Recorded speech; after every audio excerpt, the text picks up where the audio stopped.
Welcome to the Stories of Northern Life podcast from the Sault Ste. Marie Museum. Our heritage in Northern Ontario, especially in the Algoma district, is full of many culturally rich stories in everyday life. This episode features a historical interview with Sandra Lemay. She recalls growing up in the north around Mile 67, Sault Ste. Marie, and the importance of the Coppermine Point Lighthouse to her family.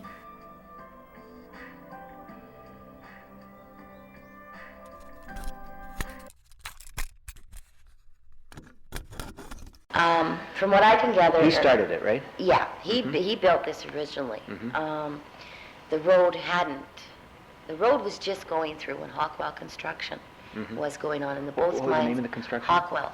Hockwell? Yeah, construction. H-A-W-K-W-E-L-L, probably? Yeah. Something like that, yeah. Something like that. I'm not sure of the spelling of it. They were doing the construction. That would have been in what, the late 50s? No, yeah. Around there. 50s, early 60s.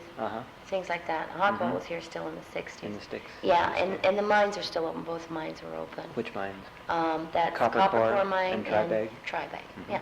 And so he made pretty good here when he put it up. But he originally, this lighthouse was originally on where they have the lighthouse now out on Whiskey Point. I don't know if they call it that in the maps or what, but it was known as Whiskey Point to us when we were kids. And Jessie had a small, she had a small like restaurant, a cabin affair over here, and that was just out past her, on her point of land there. So then when Ernie decided he was going to open it up, and they put the new lighthouse with just that battery-operated thing or whatever, he bought the lighthouse, and he had it moved here in order to name the restaurant that, the Lighthouse Restaurant. And it's really nice. Do you know who the next owner was then? Jack McCleary. Jack McCleary bought it from M-C-C-L-E-A-R-Y, probably? Yeah. Okay. He bought it from Demers. and then How long did he have it? 8 years, I think. 8 years or so? Yeah. And then when did then Keith Lemay bought it from Jack McCleary in 85. In 85. Okay, that gives the history of it a little bit then. Now, I'm interested, you say you grew up in logging here? Yeah, in the logging camps in the area. Just nothing spectacular, like not Weyerhaeuser or any of them, not the big logging. These were just tiny jobbers. And Your father was a logger? Yeah, he was killed. Well, he was killed at Weyerhaeuser in 67. In 67? Where did he log? Was it more south of here or north of here or right around here? Well, you had mile 67 here and mile 100, and actually, down south by Batchewana here. Actually, it was basically the whole northern area. You know where he was in on Road 67 logging? Yeah, mile 67 Mile is what 67. we called it. And they had a great big camp there, Weyerhaeuser. Whereabouts? Right at the entrance to 67 there, or back by East Lake, or? Gosh, You don't know? No, I'm not too familiar with it. To get in touch with that, you'd have to, my brother Joe, he worked there too, when my father was killed, so he would better be able to tell you. Is he in the Sioux? Yeah, he lives in Goulet River. In Goulet? Yeah. Joe Lemay? Joe Irving. Oh, Joe Irving. Yeah. Joe Irving. Yeah, I'm Lemay by marriage. Yeah, okay, I wasn't thinking. Yeah, that's okay, no problem. No, in fact, he was working at Weyerhaeuser when they closed it down.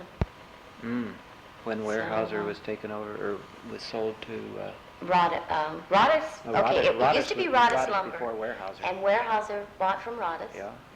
And actually, And then it was we came up in the Welby. 50s working for Rodis. And then from Weyerhaeuser Then it sold went out to Martin, didn't it? Yeah. Martin and now Lejam. Yeah, now Jam's got it. Yeah. So it's quite, but the logging industry isn't as good as it used to be. Mm-hmm. No way, the bottom seems to be going out of it or something.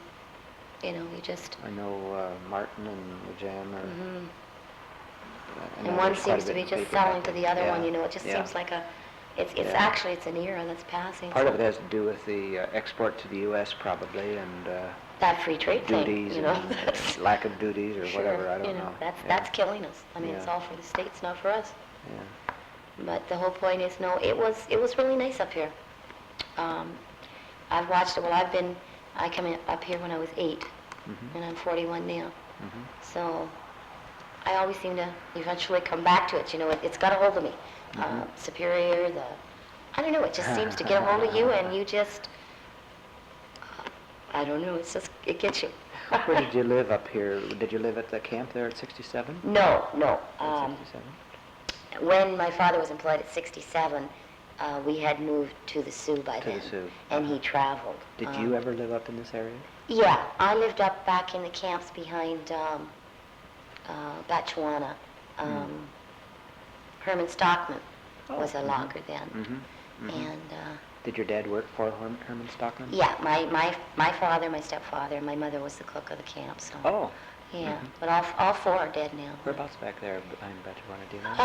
There Is again. there a particular lake or? Yeah, but there again, you'd probably have to talk to my brother because my memory's vague on names and stuff like that. It's really, you know. Do you remember a Harold Blund? Oh, definitely Harold. Yeah, I see him all the time. I talk to him all the time. Yeah, Harold's good. I remember him saying that. I talked with him a few times, saying that Herman Stockman logged for him. Or sold logs to him, I guess would be a better way of putting it, probably. Herman was what you called like a small jobber.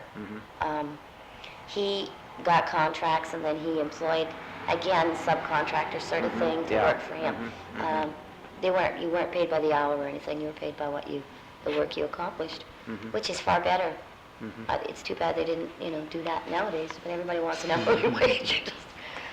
And what's your name? Sandra Lemay. Sandra Lemay. Yeah. If I wanted to get in touch with you, at what address could I reach you? I'm at Hayden in Rupert Acres Trailer Park. Oh, at Rupert Acres in Hayden? What's the postal code there? P6A5K7. P6A5K7. Okay, good. Rupert Acres, I know one or two people at Rupert. Well, of course, you probably don't know everyone at Rupert Acres, do you? Do you know Jan, used to be Matheny? No. I don't know what her married name is. Or no, I basically stay by myself, Yeah, her father also lives there, John Matheny. And a Lloyd Morden. No, it doesn't strike a bell. He used to be a commercial fisherman out of